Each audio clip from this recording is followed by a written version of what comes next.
Start off with, he uses the same attacks you've seen before, this circular AoE, a couple of sword flurries, easy stuff. And he jumps over here, pulls out a paddle, and the final two phases are done in 2D, which is just, it threw me for a loop. By shaking things up and surprising the player, Fury revitalized its momentum right when I thought he was starting to run out of steam. To summarize, let's look at one more boss from Fury, the Strap, who is the second and probably best boss in the game, and see how this all stacks up. First, the structure. She's got a varied moveset, but it's got an overall theme of teaching you the specifics of dodging. She's got these big lasers, these ranged blasts, and a few combos to keep you on your toes. This is a great challenge to teach you how Fury works once you're out of the tutorial. Check. Second, the threat. The game does a great job of hyping her up with this big long monologue from your rabbit buddy. Her arena come prison is this dark, technological nightmarescape. She's painted as insane and enraged, in stark contrast to the bosses before and after her, and her genuinely unsettling noises and animation really sell the Strap as being a truly dangerous opponent, which is reflected in her difficulty. She's a big step up, truly dangerous opponent, which is reflected in her difficulty. She's a big step up from the Chain, who's the first boss. All that makes you feel even more dangerous when you manage to take her down. Check. Third, theme. As I mentioned before, the Strap is really unsettling. But even then, the Fury team managed to telegraph her attacks really well. The biggest example is this big spotlight thing she's got on her face. It's a focal point for a lot of her attacks, and the colour it glows is a great way of telling the player what attack she's going to use. Blue for a big laser, orange for destructible bullets, and purple for a homing scatter shot. Finally, a twist. And this is where little Miss Wheelie Laserface really comes into her own. As she gets more and more pissed off, she destroys more and more of her bindings, shaking up her attack patterns until she eventually transitions into crawling around like the girl from the Ring. It's a great introduction to the concept of an evolving boss fight, and the amazingly weird transitions between forms really keep you guessing. Checkaroo. Fury is a game with, honestly, quite a few problems. The real final boss is mostly just a test of endurance and patience more so than it is actually a test of skill. The dodge is hard to gauge and leads to you jumping into projectiles a lot of the time, and the charged up versions of your attacks they're pretty worthless. But in spite of that, it's the game's relentless focus on boss fights that makes it a game I beat in, 2 sittings. Bosses have always been at the forefront of game design for a good reason. They're a place where mechanical, aesthetic and metatextual design exist in a single place to create some of the most memorable experiences in games. And that's why Fury and its collection of weird, offbeat genius bosses stuck with me for so long.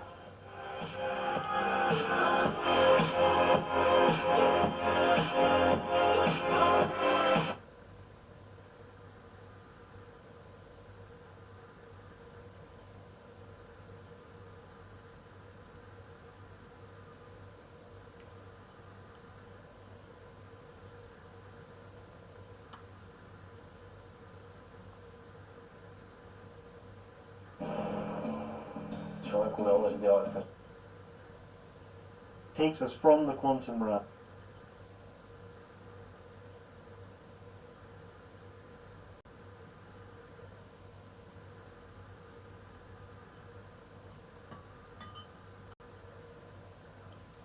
You can eventually start to get a feeling by looking at three-dimensional wireframes or projections of such wireframes what the four-dimensional object might indeed look like. In doing this projection, we still have an option. We can project in various different ways. We're going from a two-dimensional sphere to a three-dimensional object, and in an oblique projection I start with the red square in front, and then the blue square is the one in the back, and the green lines essentially show me the depth. We do the same thing by starting with a complete cube. The red cube is in front, the blue cube is in the back, and then the green lines show essentially the extrusion of this cube in this oblique direction. Alternatively, we can use a perspective projection. Everything in the back will appear smaller, and we can look straight at the face. And by doing that, the back face will be a smaller square, so really behind the red square, the green lines show kind of the depth going from the front to the back. And the same we can do with the complete cube, and we get in the back a smaller cube shown in blue, and then the edges that go from the front to the back are shown in green. So here is the oblique projection. You can see the fat cube being sort of the one in front, and then the thinner cube in the back, and then the slightly conical edges leading from the front to the back. So that's a valid depiction of a wireframe of a hypercube. And here is the alternative model, a perspective projection. So the bluish cube is the front cube, and the yellow cube is the one in the back, which is here much smaller, the red edges that go from the front to the back. And this hypercube has a total of 8 cubes. The front cube in blue, the back cube in yellow, and then some squashed cubes here showing one on each of 6 faces. So there's a total of 8 cubes making the surface or the thick crust of the hypercube. So that yellow Сотрудники для тех, кто развивает No, it's бизнес. 4 dimensions. Для тех, It's all about running around a beautiful open world, solving puzzles. It would be sort of up in the 4th dimension a certain distance, because of the first dimension of the hypercube. So that yellow cube isn't In 4 dimensions, it would be sort of up in the 4th dimension a certain distance, because of perspective projection. Up there, it gets projected into the back and appears smaller in this section. Now we're going to systematically look at all Platonic solids, see how many we can group around the shared edge, how much empty space there is, and we push that one out and push that into a valid 4D corner. The simplest object to start with is the tetrahedron. The tetrahedron has a dihedral angle of 70.5 degrees. We need at least 3 of these tetrahedrons around the edge to make a valid corner. 3, of course, fits very easily. 4 fits. Even 5 fits, but just barely. We just have a few degrees left. And so when we try to fit 5 tetrahedron around this, we just get a little bit bending in 4-dimensional space. And we will need, as we will see, a whole lot of these tetrahedra to make it actually work out. So we can start out with 3 tetrahedra and ask what happens if we forcefully, bend that into a corner. Can we repeat it? And the answer is we will get the simplex, or the 5-cell. So because of the projection, it becomes just a 3-dimensional object, and it loses some of its symmetry. So we have 5 vertices, but the 5th one, to make it as symmetrical as possible, I put here right in the middle. So we get the outer tetrahedron, and then we get the dimples here on each side. They all represent additional 4 tetrahedra, and they don't look very regular, and that's because of the projection. But in 4-dimensional space, all 5 of these tetrahedra are completely regular. And so that's the 5-cell, or the simplex. That's what happens when you take 3 tetrahedra around the shared edge and essentially force out the empty space and bend them into a true 4-dimensional corner. 4 tetrahedra around the corner, we get this object here. Okay? It's polytope, and it's actually the dual of the hypercube that you've seen before. Okay? So that's the cross polytope, the second regular polytope in 4 dimensions. 5 tetrahedra, put it around the shared edge, you get something that has a lot of tetrahedra. As a matter of fact, this thing has 600 tetrahedra. Most of them are sort of crunched up in the middle here because of the projection, and you just see one giant tetrahedra on the outside, and then adjacent to each faces you see smaller, fairly much flattened out tetrahedra, and you have to just believe me that they're essentially, in addition to this one out here, another 599 tetrahedra. This is called the 600 cell. 6 tetrahedra would exceed the dihedral angle of 360 degrees, and that's like, something warped that is not regular, so that's of no use. We have seen cubes. They have dihedral angles of 90 degrees. 3 of them will fit around an axis, still leave an open gap, and then we fold this one up. We've seen we get the hypercube. If you try to put 4 cubes around the joint axis, you can readily visualize that would readily fill the space without any bending, and so you can tile all of 3-dimensional space with that, but it will never bend and make a regular polytopes in a higher dimension. So we're done with the cubes. The next Platonic solids will be polytopes in a higher dimension.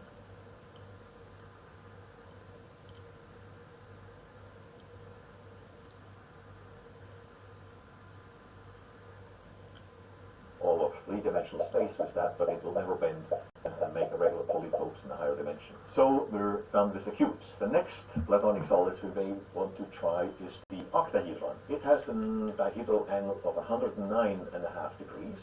So that's less than 120 degrees here, and that means we can indeed fit 3 around around a joint edge and still leave a little bit open space, which we can squeeze out and make this then pop into the fourth dimension.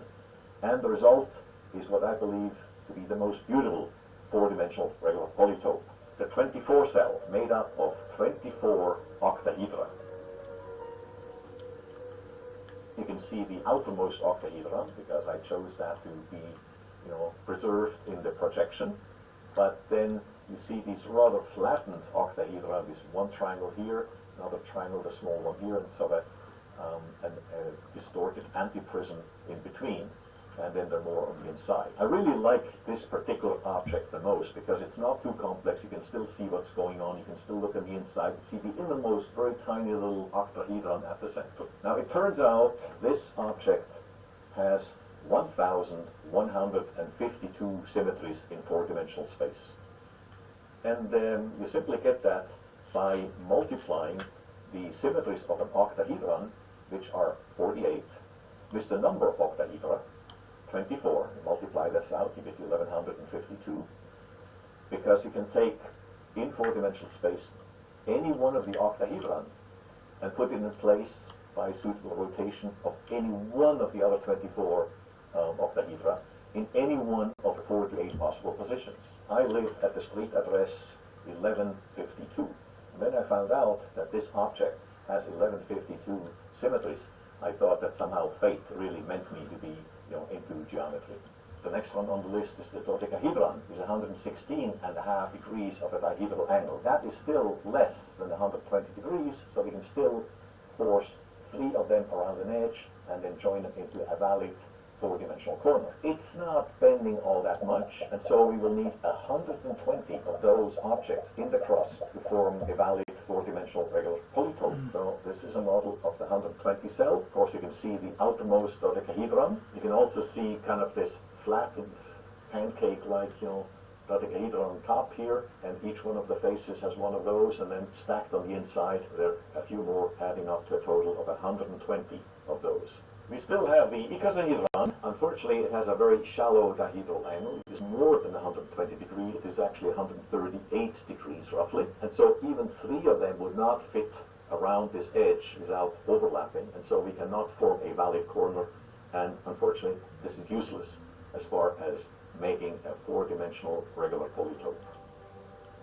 You basically can figure it out yourself, right? You know how to make five-dimensional regular polytopes. You look at the four-dimensional regular polytopes, look at their dihedral angles, and figure out, can I fit at least 3 of them around an edge so I can make it. Most of these regular polytopes in 4 dimensions are very round and are not very useful. There are really only 2 of them that actually hope of generating a new regular polytope in higher dimension. One of them is the simplex, or the 5-cell, and the other one is the hypercube. The other ones have got too shallow. Yeah, the other one have too shallow dihedral angles, and they just don't make valid corners in the next higher dimension. And so from 5 dimensions onwards, there are really only just 3 regular polytopes in each one of these dimensions. One is the simplex series. You can always make a simplex. By taking a simplex in a particular dimension, I'm starting with the tetrahedron, and then I put another vertex at the center of gravity. And now I use the 4th dimension and essentially raise this vertex up in the 4th dimension until it has exactly the same distance from all the other 4 vertices. That makes a new simplex. And then I can take that particular simplex, put the new vertex at its center, raise it up into the next higher dimension until it is exactly the same distance from all the previously existing vertices, and make the next simplex. That always works. So I can work my way up to infinity by always making an additional simplex in exactly that manner. The problem now is, how do we depict those things? Because clearly projecting it down, it could do anything. So it's that has the right connectivity, even though geometry is sort of bogus at this point because it's so much distorted from what we originally had. And I have made a few more simplices in higher dimensions. You just need to always add one more vertex.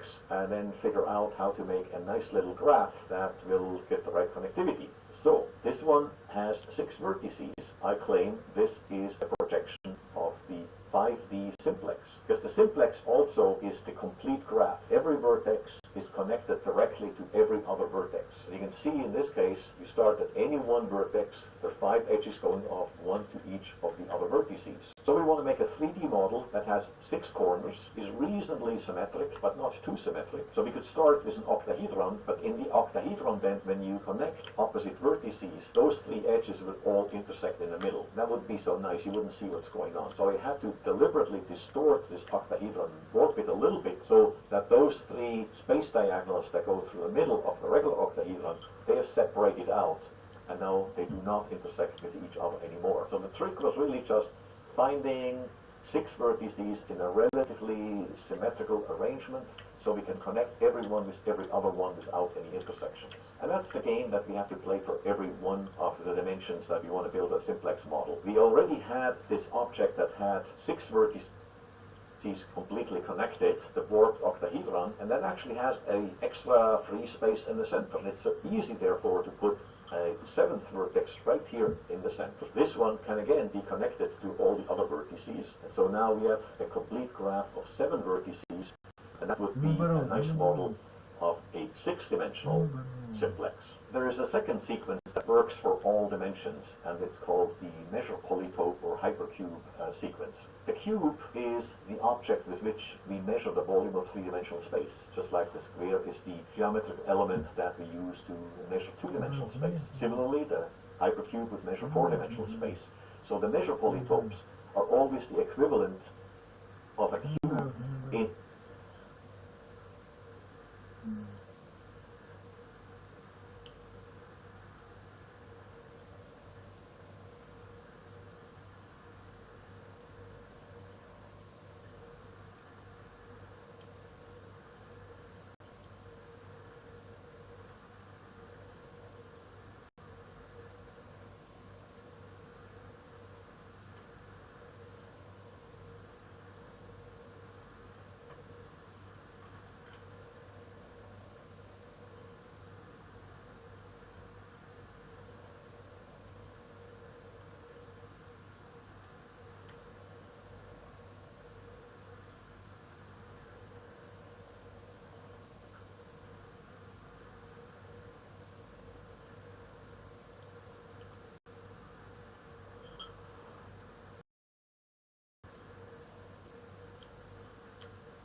the higher dimensions. And the best way of visualizing what's going on is essentially going in stepwise extrusions. So we start with a line, and then we take this line, extrude it basically into a square, and then we sort of take that square and extrude it perpendicular to itself into a cube, and then we're doing one more extrusion of that cube into a hypercube, doing extrusion of the hypercube into the 5D measure polytope, and you could continue that. What I prefer, maybe in 6 dimensions, would be to take a regular cube and essentially sweep it in 3 different dimensions to make sort of a thickened cube frames, which is showing every edge as the sweep path of one of those cubes. So this particular diagram would be a depiction of a 6-dimensional hypercube, which you get by extrusion. Another projection of the 6-dimensional hypercube results in this rhombic triacontohedron, which has 30 rhombic faces on the outside, but on the inside there's a whole lot of intersecting edges going on, and you may not like that. So it all depends on out of your model. In some sense, this makes a very nice climbing structure for children. It doesn't look very cubey though, does it? It's hard to see the cube. Yeah, from some angles, if you look at here, it looks like an oblique, kind of squashed cube that starts as one of the cube face, or a very flattened cube. You know, you have just like 3 faces here, and then on the inside there would be another 3 flat faces, but they of course already intersect as edges from some of the other cubes. We can go cubes all the way to infinity. That is correct. So, we started out with the 5 platonic solids, we went to the 6 regular polytopes in 4 dimensions, and after that I said 3, 3, 3, 3, 3. I have shown you 2 of those 3 series, the simplex series, and then the... So there must be another one. We've seen that we can make a series of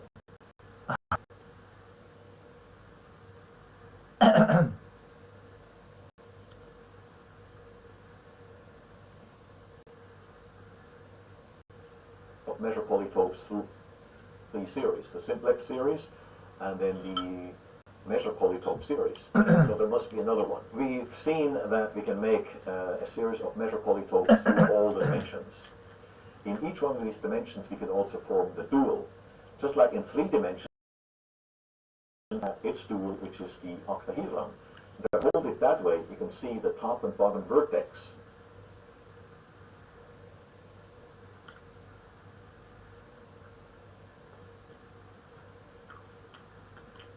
Which is the octahedron. If I hold it that way, you can see the top and bottom vertex.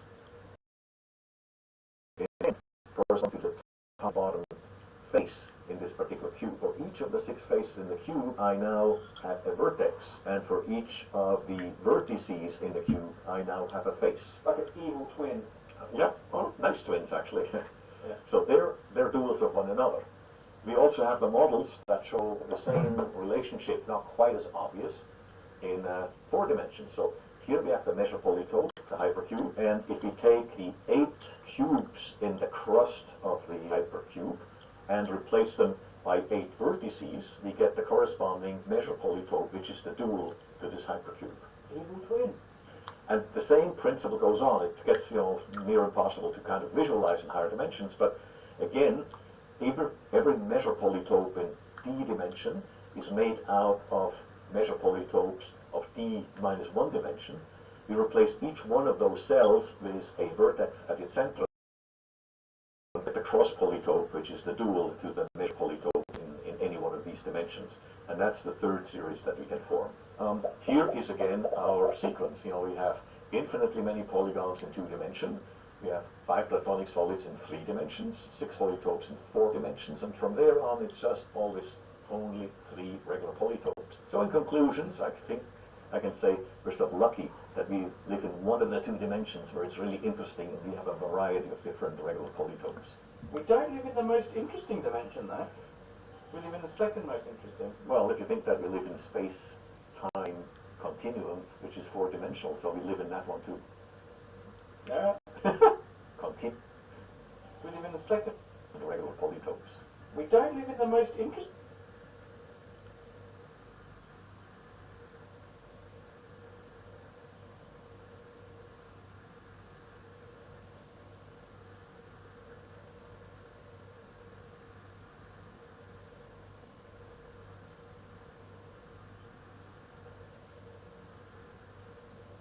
Dimension though. We live in the 2nd most interesting. Well, if you think that we live in space-time continuum, which is 4-dimensional, so we live in that one too. Yeah. So, I'm inside a 4-dimensional polytope right now. Yes, you're inside the 120 cell space is entirely filled with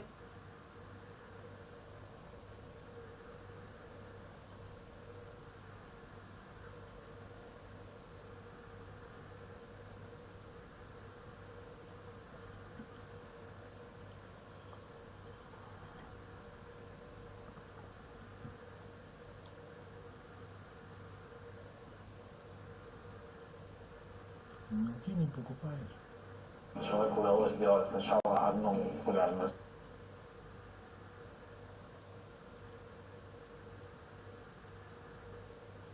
time.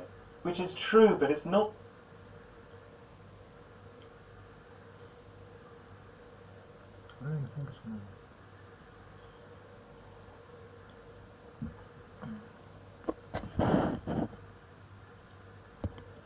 Что-то там ничего не загрузилось.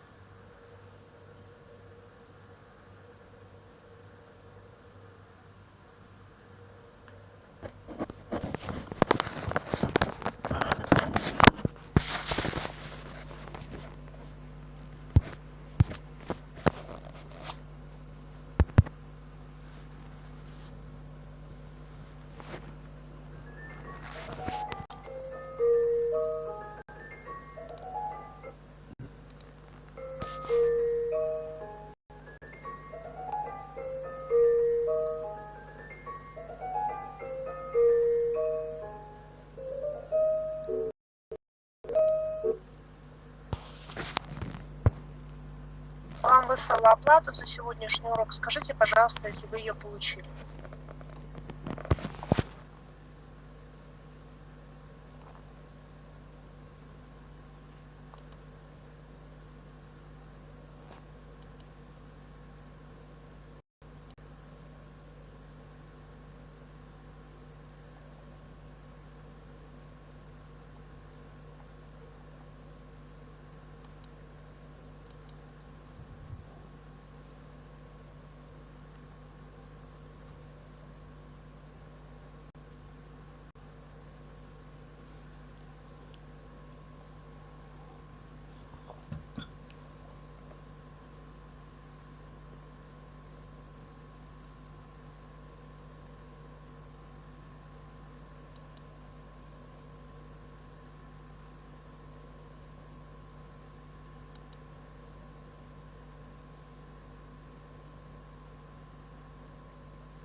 Ну, пожалуйста.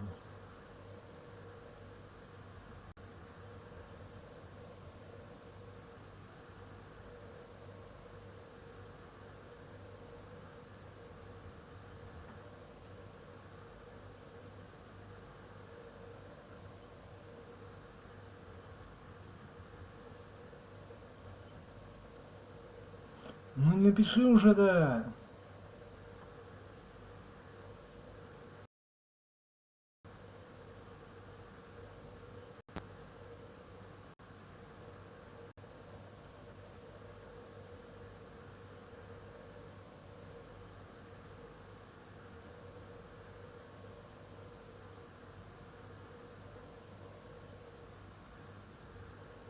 Вот, ну вот это есть оно самое, да нет, наоборот. Ну не пиши тогда. Наоборот, надо.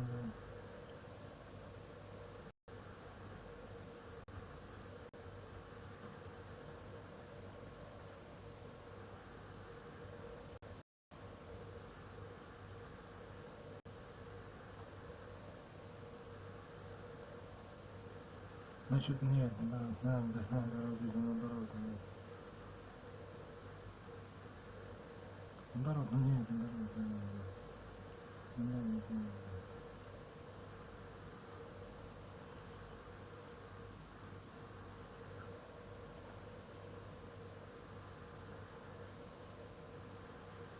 Не пиши уже тогда, ничего, значит надо играть и все просто, да.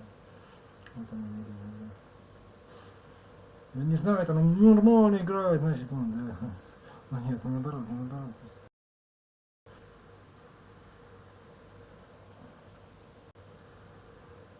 Ну надо идти, да, это не думает. Вот она и думает это так, да, вот это есть. Ну вот это было нормально, значит, да. Наоборот, ну нет.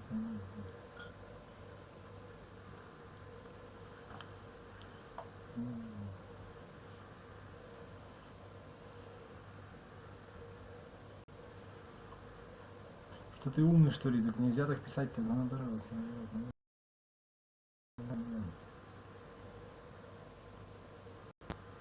Наоборот, значит, знает она уже все, ты давно знаешь.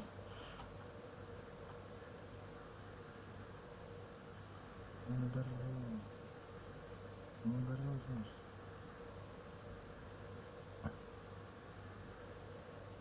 Значит, знает, что ее так не надо писать этого тогда. Ну, а зачем? Ну нет,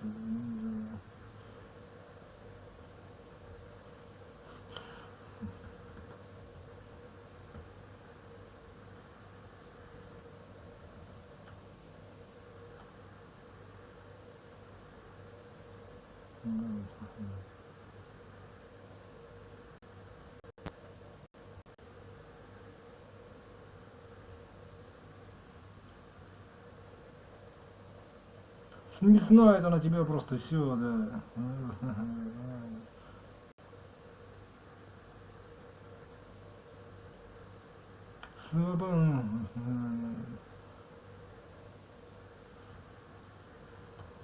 Издеваешься, что ли? Ты надо мной издеваешься? А, ну нет, этого я не знаю. Что ты смотришь, что за тебя смотрит.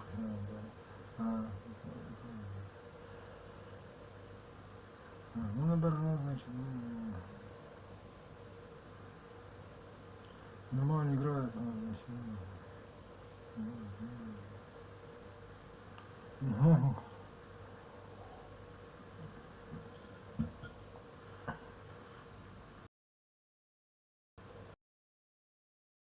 Если вы умеете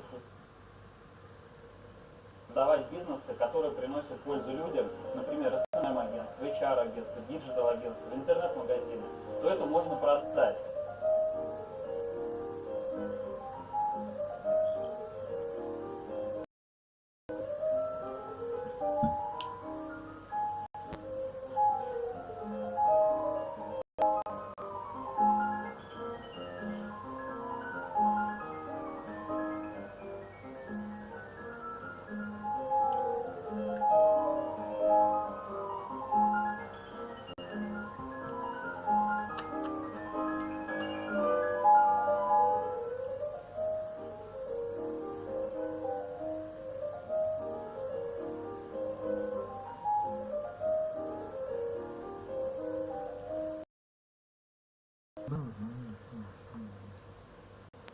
Рискованно, рискованно.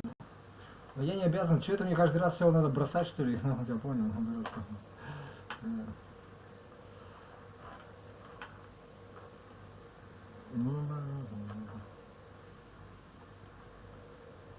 невозможно, надо, значит, лучше делать, значит, надо делать после всего.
слышно, что было, что зоопарк.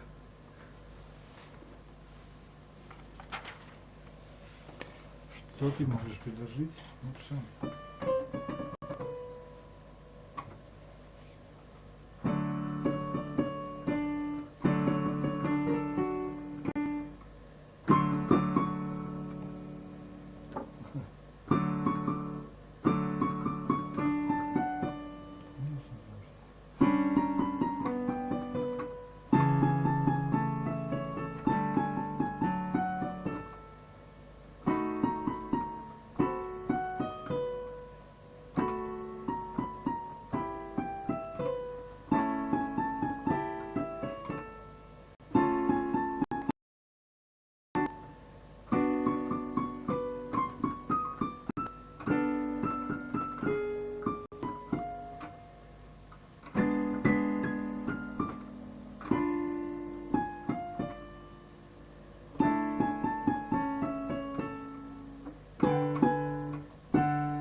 Вот оно.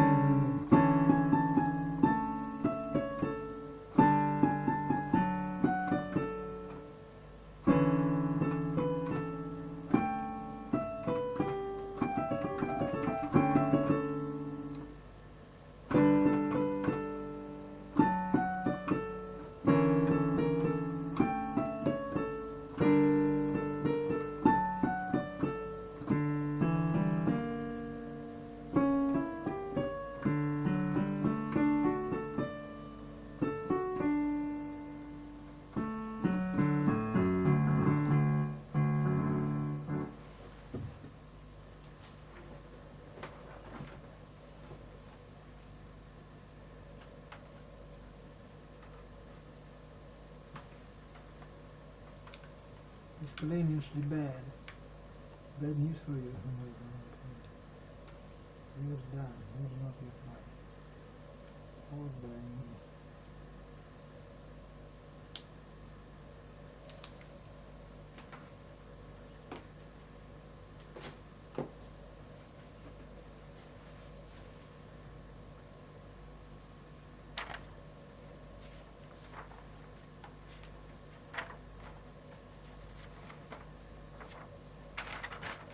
Боржой, значит, боржой.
Каждый может так, дурак.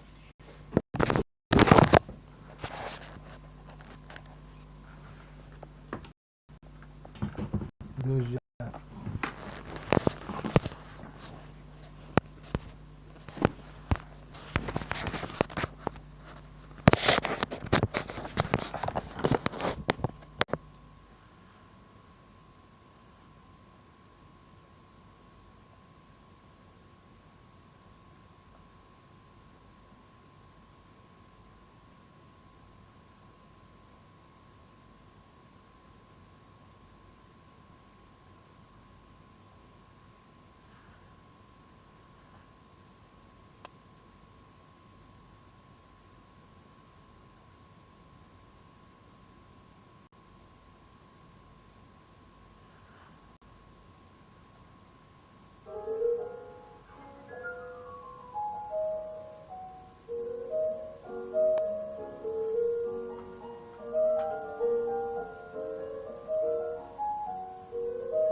ребят.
Незволено просто, все незволено. Наоборот.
Давай, да.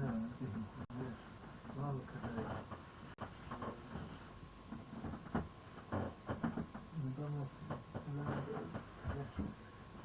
Нет, надо тебе посмотреться. Тебя ну да. Помог себе, помог. Ну видишь, я сейчас, ну еще раз, один раз не верну, да, наверное. Ну нет, наверное, ну может, да, ну, наверное, да, какая нахер, да.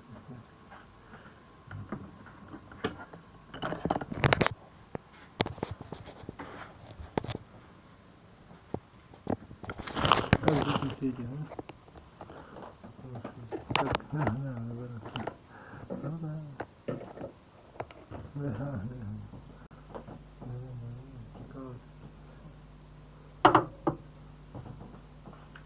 Ну только ты пойми правильно, да, что... Да. Лучше меня делать тогда, смотри. Опираться надо на что-то, что действительно существует. Что такое человек? Человек это тело, которое живет, правильно? Тело человеческое, в смысле. И не более того, и не менее этого, да. И все остальное отсюда, как бы, да. Да. Менструальный, говорит, женщина в здоровом виде, и если у нее счастье, если у нее обычно же склон... Нет? Ну нет, значит нет. То есть, например, женщина не может мужскую жизнь прожить в нормальном виде, если у нее тело нормальное.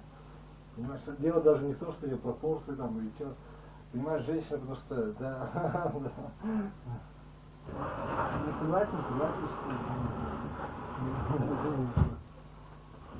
что это один важный очень момент, про то, что у нас популяция очень как-то неинтересно уже теперь, понимаешь, да, то есть, ну как бы, что мы, да, короче, что у них исходит как бы все хорошее, понимаешь, то есть, как бы, да, но они антимужики, понимаешь, то есть, то есть вообще никакое движение там, ты поймешь потом, да, и они как бы внутри это знают, но не словесно как-то вот, там, типа, по-настоящему, да, понимают.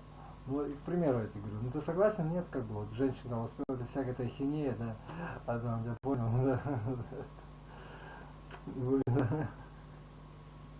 например. А у нас наоборот, мужского пола, так сказать. Ну, что ж теперь поделаешь-то?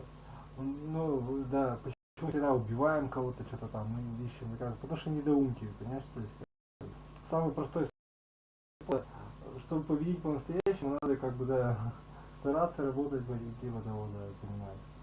Да, понимаешь. Может быть, понимаешь, это единственный говорящий, ну, то есть, с большим соотношением, не знаю, как человек, да. А может быть, все остальные виды живут в нирване, а мы такие, да. Ну, я не знаю, посмотри, вот на собаки, они давно, когда лежат, они точно в нирване находятся, да.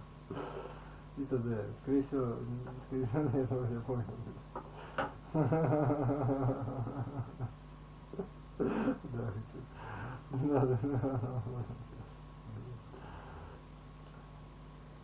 Скорее всего, мы самые высшие ступени, ну то есть, если условно что считать высшим, как бы, пока не начнешь говорить, пока, ну, наиболее осознанно, что ли, там, да. Ну, осмысленно, да, наиболее. То есть, да, то есть ты просто видишь, куда ходить надо, да, у тебя отличие от других, да. А вместе с этим, вот видишь, как интересно это получается, да. Ну да. Я понял.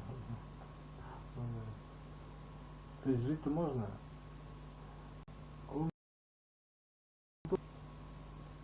Да в том-то и штука, что это. Да. Победа как-то, да. Ну понимаешь. И я все-таки не думаю, что просто такие вот знания, которые, вот, знаешь, такой какой-нибудь Ницше или какой-нибудь философ сидит такой, что-нибудь там, или там какой-нибудь религиозный человек так не сидит, что-нибудь там, даже так, я не считаю, или там, понимаете, да. Ну да. То есть это должно быть реализовано в обществе, значит, конечно, ты в сказке пиши, там, не знаю, если, да.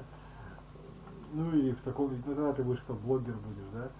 типа того, да, например, писатель, драматург, да, то есть, да, то есть, у всех, потому что бывает, да. Времени у всех есть пользоваться, не знаю, насчет этого сложно сказать, ну не надо, это вот никто никого это самое, оно может и не надо, просто как бы, тебе больше всех надо, да, больше всех меньше, потому что, ну, эволюция так движется, ну, ты согласился, да, то есть вот это как мишура, то есть, да, понимаешь, то есть рассеивается, типа того, да. Ну, хотя вот это мне уже, да, ну, да, вот, ну, да, типа того. Ну, да, ну, это просто так, тоже, да. Тяжело, да. Получается, не предавая себя, потому что кроме тебя больше никого нет, ты в виде тела, представляешь, какой ужас. Все, то есть как будто, ну а что теперь скажешь? Да, ну, персик, наверное, нет, ну ладно.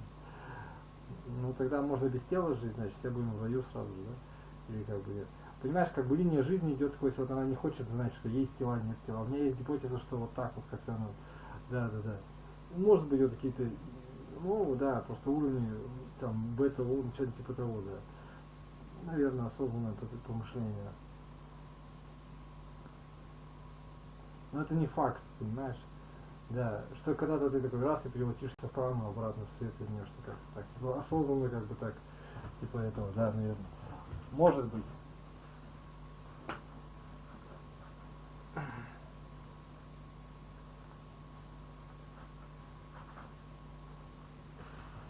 Ну да. Потому что ну, ты будешь технарь, да, понимать там типа. И то, и другое, потому что технари все равно нужны. Возможно, это просто женское такое начало, да. Я понимаю. Без это как бы, да, понимаю. Да. Наверное, да. Родное мне, так сказать, да. Ну да, ну да. Все равно, да, оно все куда-то идет и обязательно уйдет, понимаешь, жить можно, потому что, да, познать, может быть так даже, да. То есть, да. Он должен, ну то есть выжить, то есть ты не считаешь, что он выживет род человеческий, что он не должен выживать, да, он про это и говорит, да, он тебя просто понял, что ты сделал. То есть я все равно, как бы никто не хочет этого, понимаешь, все равно оно все равно будет жить. Но то, что ты не попадешь на эти 0,3%, это ты по другое уже говорил, да. Ну это не обидно, я просто тебе говорю, что да, все равно как бы не захочет люди умирать, не захотят. Да, и как бы и я не думаю, что технари, как бы технари, они как бы обвалятся, как бы, да, понимаешь? То есть, да. Да, все равно какой-то такой, да. Возможно, уже просто осознанно, на осознанном уровне, то есть, да. Ну, наверное. Ну вот горшка, два вершка, может быть, в этом. Представляешь, если бы человеческий род жил, ну, 1 000 000 лет, например. Ну, вот не 100 000, ну, в таком вот виде. Ну, скажем, за 1 000 000 лет эволюции не было бы, конечно. То есть, да, понимаете.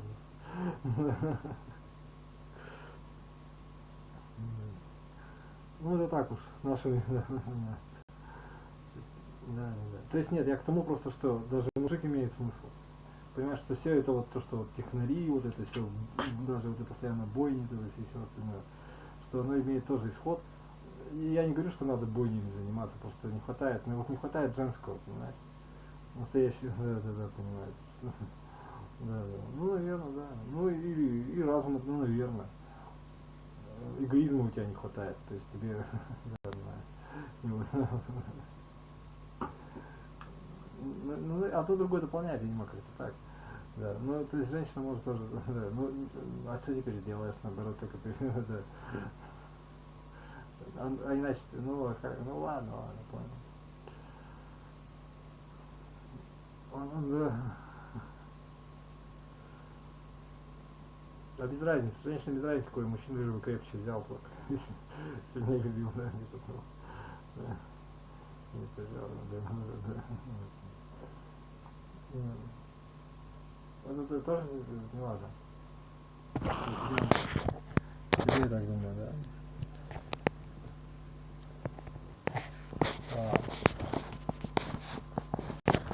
Да. Ну, наверное.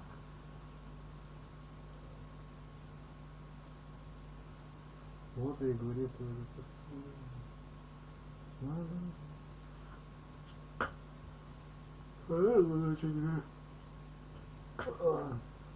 Ладно.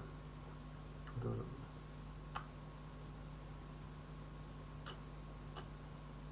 Так. Че что?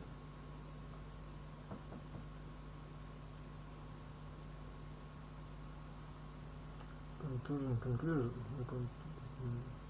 Это что такое? Что за...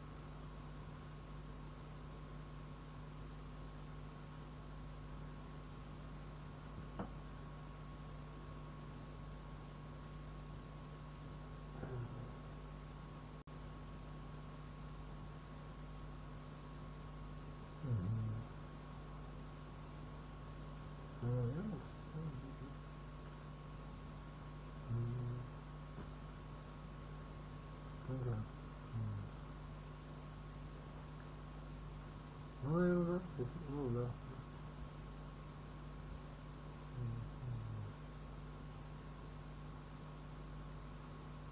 Да, это тоже.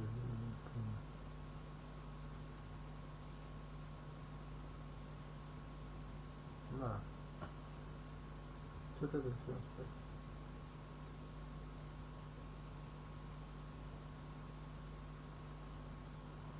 А что? Что? Ну, что?